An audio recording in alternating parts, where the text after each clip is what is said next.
listen to what is he coming has back. to say. It's fine. Jesus is coming back. So I'm like, but Christian nations need to stand up for themselves, and you need to do something. You need to fight. And he goes, but Jesus is coming back. And I said, I don't prescribe to that particular mentality. And it reminds me of a story from my dad. Well, let me ask you a question.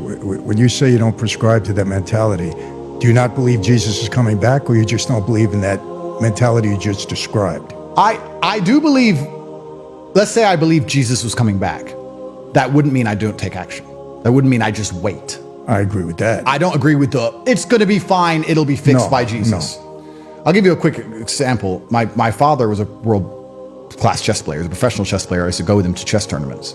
We were at a chess tournament. I think we were in Chicago, Illinois, and I must have been about 8 years old. And Azerbaijani grandmaster turned up, and he looked visibly shaken. And he's from Azerbaijan, so he was not used to driving on ice. And he came in, and he looked visibly shaken, and my dad and his friends were standing there, all the chess players, and he said, "What's the matter?" And he goes, "God just saved my life. God just saved my life." And we were like, "What happened?"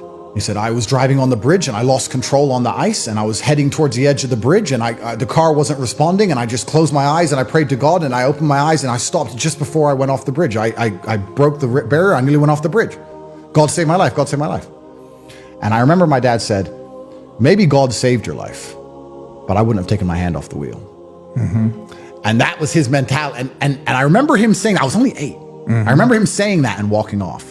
And I talked to him about it on the way home. What does that mean? He goes, "Well, God has a plan. That's great, but I'm going to do my very best while I'm here. And God will allow me to either succeed or he won't." So we could sit here and say, Jesus is coming back to save Christian nations. Yeah, perhaps. Perhaps you should stop letting yourself get punked all day and stand up and do something. Perhaps. I don't know. Maybe I'm wrong. But it truly breaks my heart when these things are happening. Well, no, you're right, because faith without works is it's meaningless. But let me ask you, very interesting, because you said you believe Jesus is coming back, yeah, and yet you're So does Islam. They do? Yeah. So they believe that Jesus is the Son of God? Yeah. Okay. They believe he was a messenger. They don't believe he's the Son of God? I have to be, I don't want to say anything incorrect, because if I say anything incorrect, the Muslim world jumps all over me. But they do believe he was a messenger. They believe he was a prophet, along with Muhammad and along with Moses. They believe in a lot of the same things. I guess the very simplistic way to understand or explain Islam is they believe in the Bible.